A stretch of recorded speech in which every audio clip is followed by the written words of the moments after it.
Welcome, Finally. everybody. Capt Ron Nielsen and Dieter Staudinger here, back again for this week's edition of Fearless Flight Live. Came roaring back from a little bit of vacation in Colorado and a little respite from the heat. I think we made it to 117 today. Oh, Uh, wow. Wow. probably that a little bit cooler or warmer than you guys are up there, hopefully. Right now, this moment, yes, it is. But we've also had felt heat records here in Hamilton. Uh, Wow. yeah, Yeah. so it's gotten pretty toasty here too sometimes. Yeah. So Well, we want to share the wealth. how about go and fly somewhere in an air-conditioned airplane? So what do we got in store tonight? Okay, here we go. Let's get the show on the road and find it. It took a hiding Oh, spot for me. there we go. Okay, and one more slight adjustment. And While you okay, make your slide, are we good? we're good. Okay, then let's do it. So, welcome everybody. Cleared for our Fearless Flight Live. It's our weekly show for people who are afraid to fly, or if you know somebody's afraid to fly, or you just are fascinated with airplanes and flyings and things in the news about aviation. And we have a couple of those tonight. So, in any case, you're at the right place, and so we want to welcome you there. For anybody who has an anxiety, a flight anxiety, or knows somebody with that, we highly recommend them joining the Fearless Flight Birds of a Feather Facebook group. It's a free group and it's on our Facebook panel. You can get to it with the link there, posted in the bottom of the screen there. We got And to be close to. Ron, let me just Yeah. interject here because I went in the Birds of a Feather before, and let me just say, whenever you don't know what to do, um, it's really the best idea for you to schedule a free 15-minute coaching call with Capt Ron, because that will kind of like put you in the right direction and give you the tools, whether you want to do that on your own or you do that with any one of our products. That's Birds of a Feather is a great place to get started, and then we have lots of support in there as well.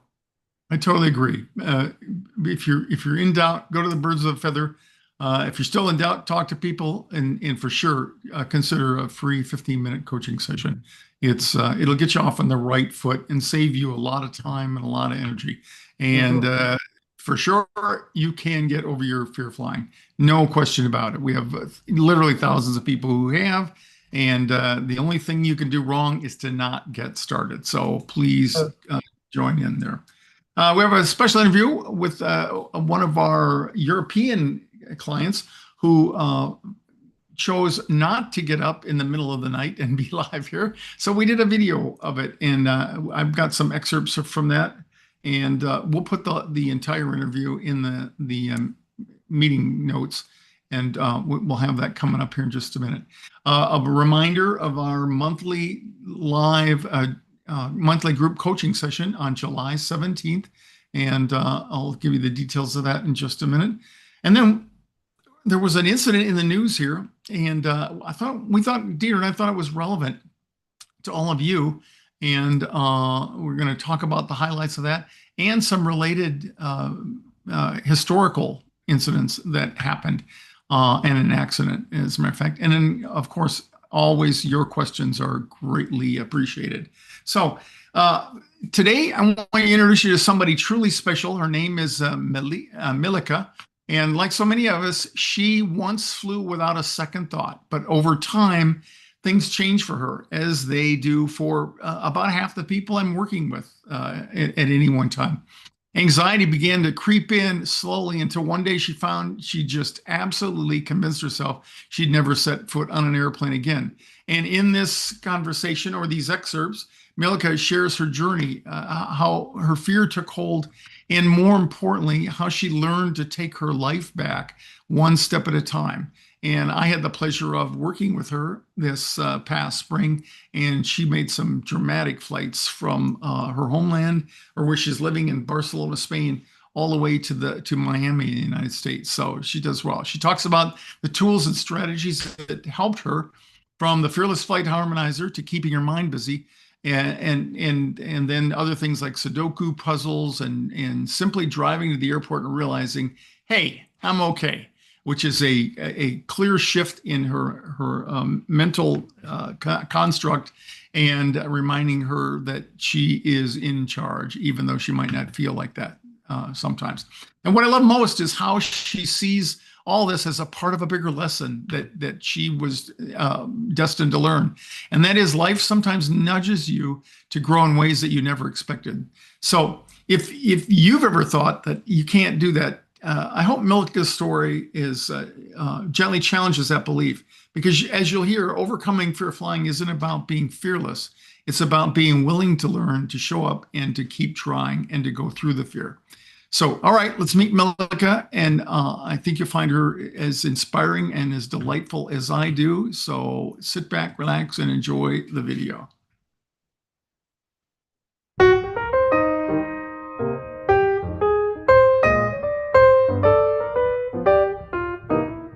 What was your relationship with flying like before you and I had met?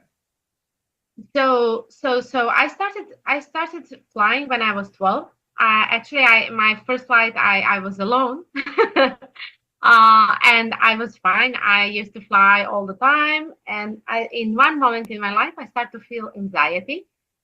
I was trying to control it, but in one moment, it just exploded. And once I was coming back from my country, coming back to Spain, and my friend, she gave me this medicament, drug, it's called Xanax.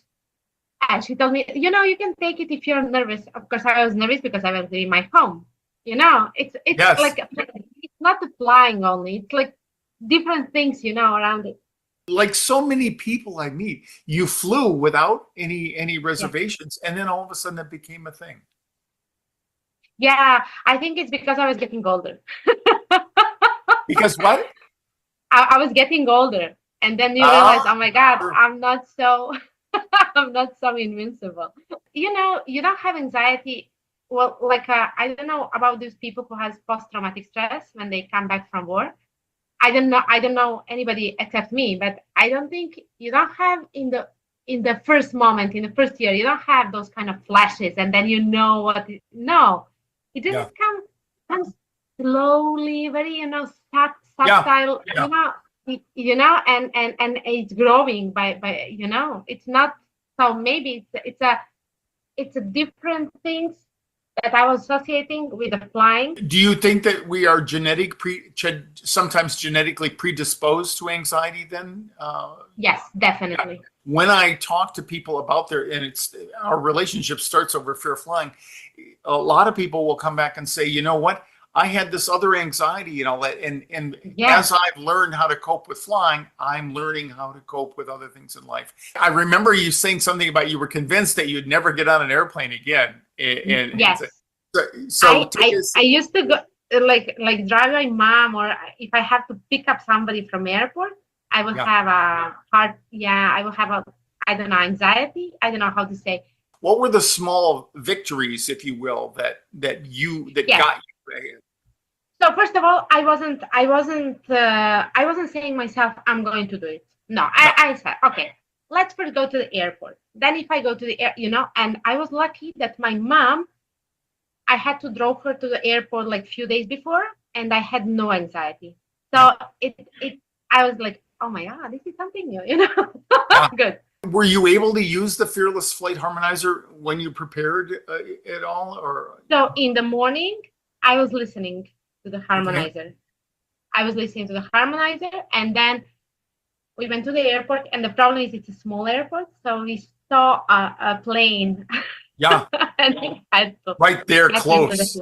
Were there any other tools or strategies that you found helpful? Like visualizations or distance talk, things like that. So I have your voice in my head. Okay. I listened so many times. Yeah. And this woman who speaks also the harmonizer, and I was listening to the harmonizer, and I had my Sudokus. I also had a list of all the things that I can do to distract myself. Was there a moment when you said, I can do this, or, any breakthrough, or was it just little by little? For me, it was little by little. When you say that, what would you say to someone who's watching this and says, that sounds amazing, but I could never do that? She was I could never do it. I could never do it again. So that was something that you said to yourself, I just realized it's a learning process. And I'm in such a good age because I'm 40.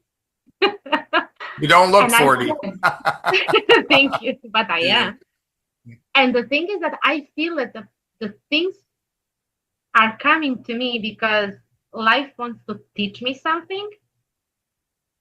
So I just say, I'm like, okay, I'm not going to hold. I'm going to, let it go and to see where I'm going to end up. Such a horrible, horrible pressure when you are afraid of flying, because right. So many times people would say, oh, come here. I was like, oh no, how many hours of driving, I cannot believe that I did something that I was so sure. So sure. I could bet that I would never, ever fly again. If you avoid the conflictive situations like this one, they will just stuck in your brain. Yeah. So you have to expose yourself. Yes. And just take it as a learning process. You know, you can always give up. You can always come to airport and say, no, I'm not flying. Well, thanks so much, Milica. Thanks again. And I just appreciate you to the ends of the earth. I appreciate you. How can I even say thank just you? Stay in touch and just keep spreading your joy to other people. Your smile lights up the world. So have a great evening, and thank you for taking the time. Okay. Thank you. Thank you, Ron. Bye. Bye.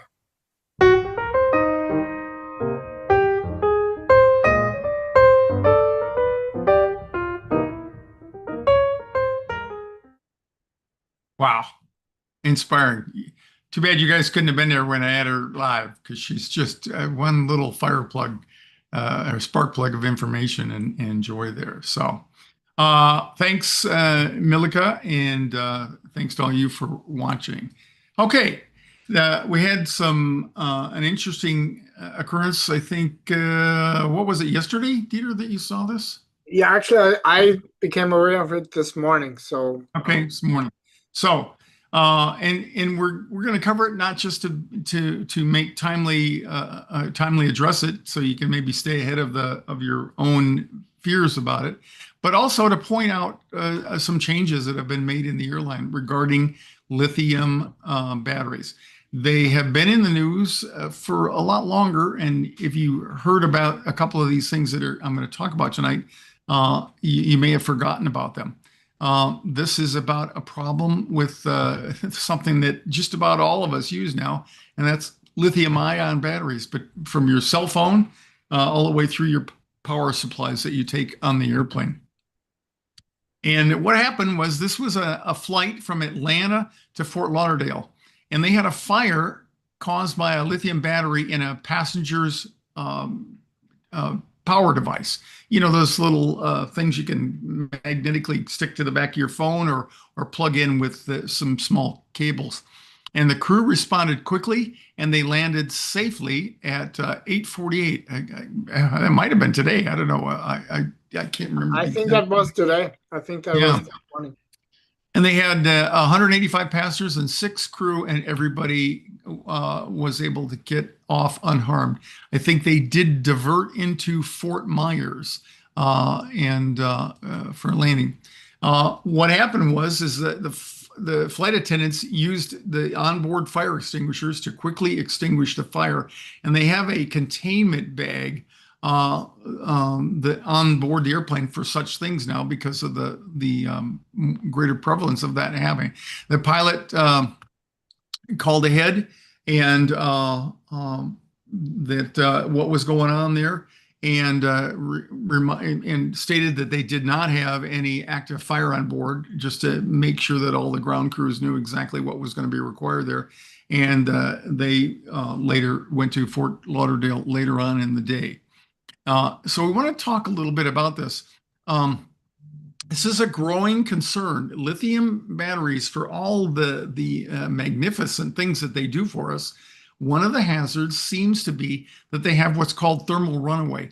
And we've had this problem in aircraft batteries when we use NiCads, which are similar to what you have in your car. But lithium ion has certainly created a revolution in our culture, and it is subject to something called thermal runaway. And in rare cases, they can produce intense fires. So the airlines are tightening the rules on these things. Southwest, I think, is the only one at this point, but I just wrote on Southwest just a little over a week ago, and they include in their pre-flight briefing, they make note of the fact that, and they have a little sticker on the back of their seats that says, we require you to make your power banks visible when you're using it. And Singapore Airlines has gone so far as to ban onboard charging. So there seems to be the problem seems to be not so much when it's static, but when it is in use. And so I'm sure we'll be hearing more about this. I wanted to talk about just another, I won't say routine failure, but just a day earlier, there's a Airbus 330 that diverted to the Azores after engine failure, and all the passengers got stuck there for 24 hours, but everybody was safe. And I just want to, highlight the fact that just because these two incidents were on Delta, it doesn't mean that Delta is not safe anymore. All right, we know how you are. We know how your mind wants to take things and create new patterns and trends where none really exist. So be careful about that. So I thought I'd use that as an incident. So what do? You make sure that you can keep your devices and batteries accessible.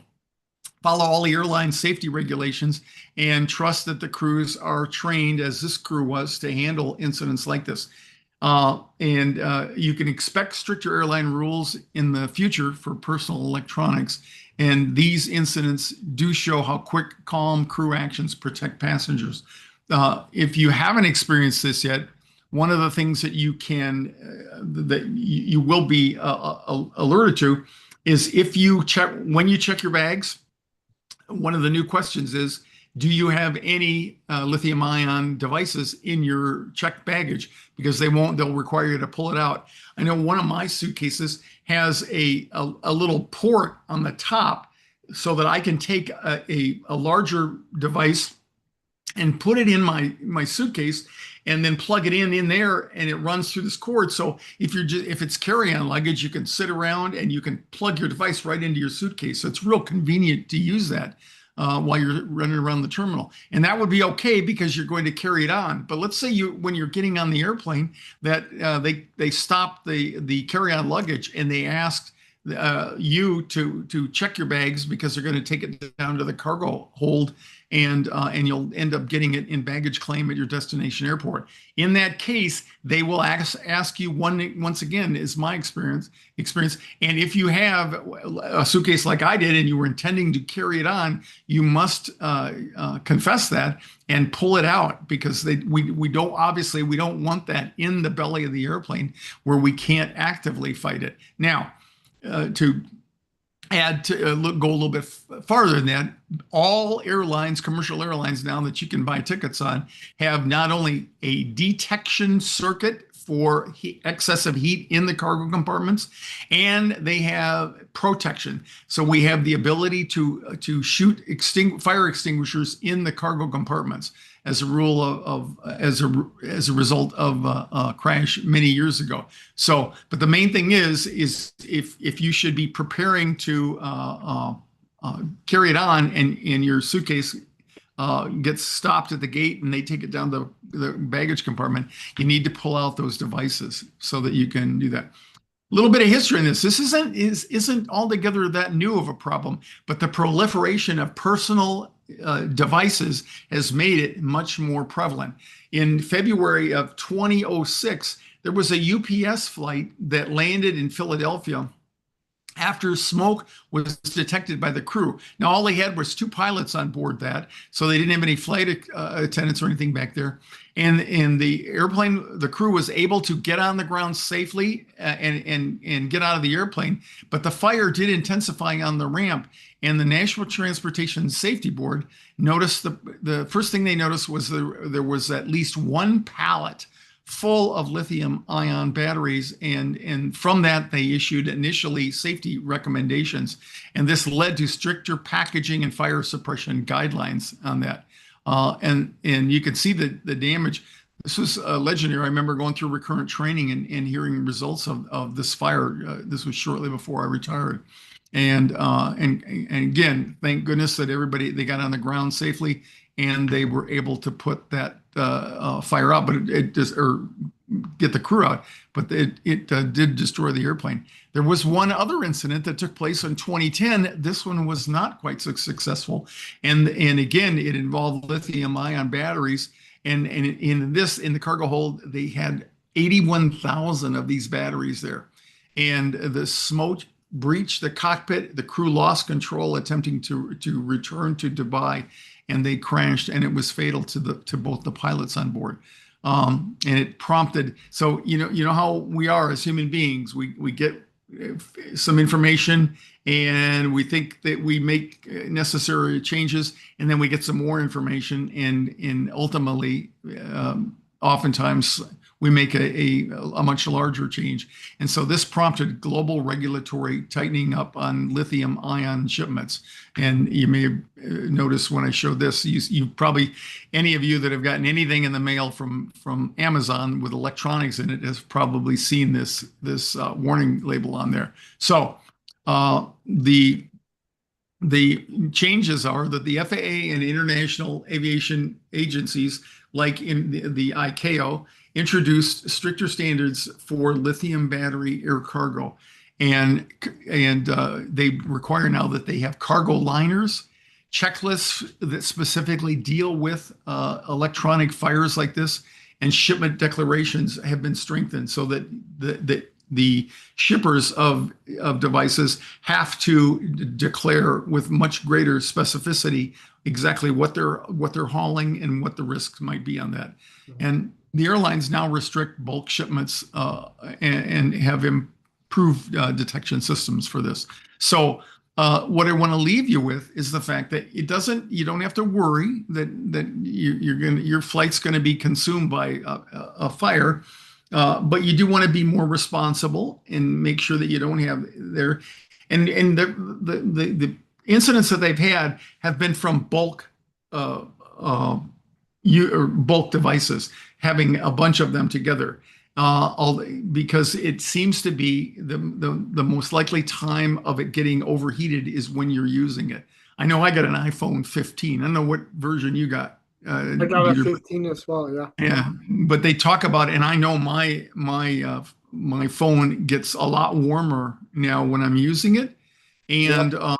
And I had a couple of instances over this last week when I was using it in the car, up on a holder that I have for using the GPS feature, and it overheated and it shut down. And now it was aggravated by the sun, so it wasn't like it did it all by itself. But it is something that's current right now, and so we thought that we would highlight that for you this evening.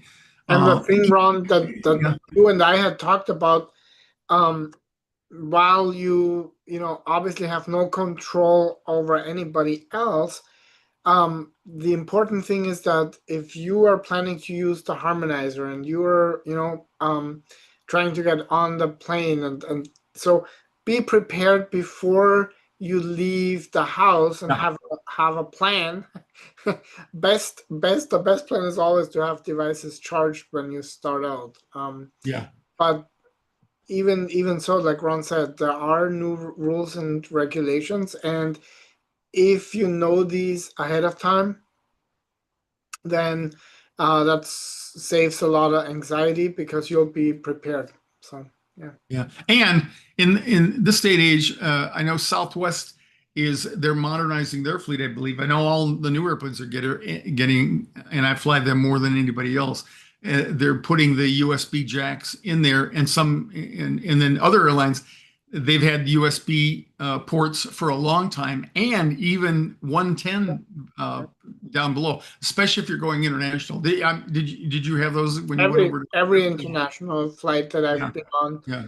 recently has that. And to be honest, if you are traveling, for some distance, and take some time, then charging while you are flying is definitely convenient. And again, the cheaper the stuff is that you buy, probably the scarier, those batteries. That's it's always been a challenge, but the ubiquity with which we use these devices, it just makes it something to be mindful about. Yeah.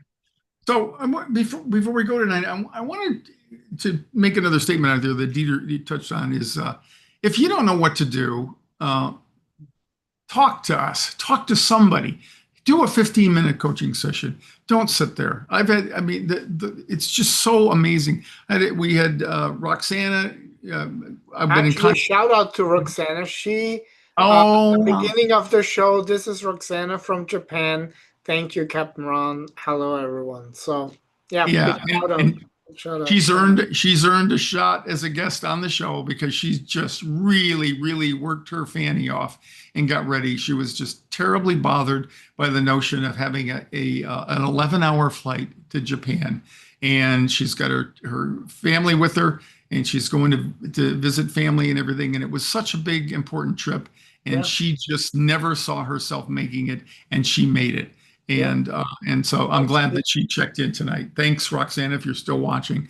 And definitely let us know when you get back because we want you on the show. So, I had 4 other people that have made significant flights, and those are just the 4 that I'm aware of that I've been working with. So you can do this, and there's no reason for you to stay grounded the rest of your life due to your anxiety about flying. Absolutely.